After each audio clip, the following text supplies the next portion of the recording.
What you munching on there, Eddie? Homemade cat food. I don't usually do that. But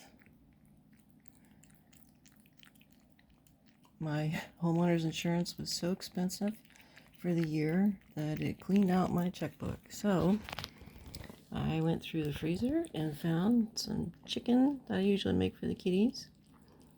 And I had salmon, some halibut, some snapper. Still had the skin on. It was scaled, so I left the skin on because good oils. I had some rice, a little quinoa, some potato, carrot, fresh alfalfa from the garden, and kale, just to give them some greens.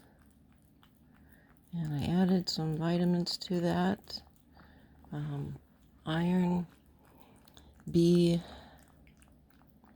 D3, and kitties are really in need of taurine.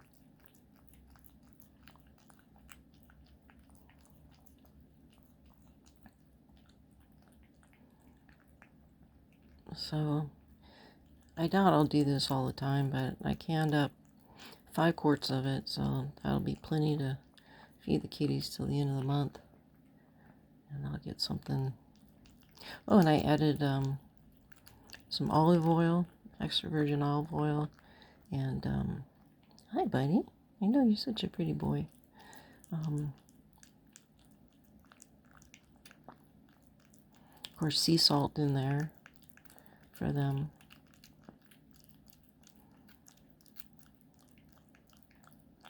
I put a little yeast in there for them. I went online and was reading, so I kind of went through my pantry. And I did add some anchovy paste to make it a little more palatable. But it smells pretty fishy. A lot of good proteins. Split peas in there. He's a large breed, I'm just about certain. So he needs a little higher protein. And this is a higher protein diet. You know, things like alfalfa, people don't think a lot about that, but there's a good bit of protein in alfalfa. As well as, you know, the beans and peas and such in there. Certainly the chicken and the fish. So I make him a dish of this, and I heat it up in a little cast iron skillet. This is a piece of granite that's been carved out so you can put your champagne bottle in there and it won't sweat on your furniture. But it makes a really good cat dish. It would belong to my mom. So I think she'd approve of this use. So he's chowing down. You can almost watch his belly fill up as he sits there and eats. And he eats a lot of this.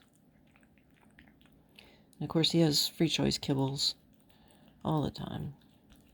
I probably didn't get it as blended as I should have. I used my immersion blender. I'd probably do a few things differently, but oh my goodness, we're making a mess here, aren't we? Here, let's try that way. Oh, good. Thank you for your help. Good boy. Yeah, I'll get you a new licking spot there. But yeah, just giving him some good chow. He gets it in the morning and in the evening, twice a day.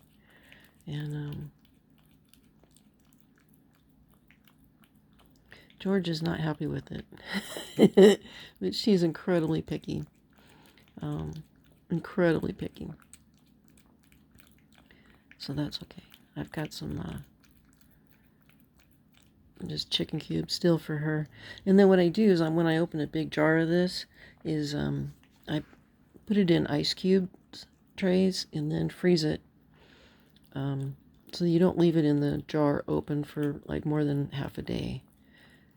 So I put it in a Ziploc bag and ice cubes, and then I take out how many I think he's going to eat, which I thought it would be like 1 or 2, but it's like 3 easy, so I take out 4, and he doesn't need it all, but that's okay. You can put it in your fly traps outside, and that works really well. So, all right, we're gonna let Eddy finish his meal because it's almost time for his nap. But yeah, homemade cat food. Oh, and I put eggs in it too. So yeah, I made 5 of these jars, and you can see it's got all kinds of good stuff in here. And then these are the cubes.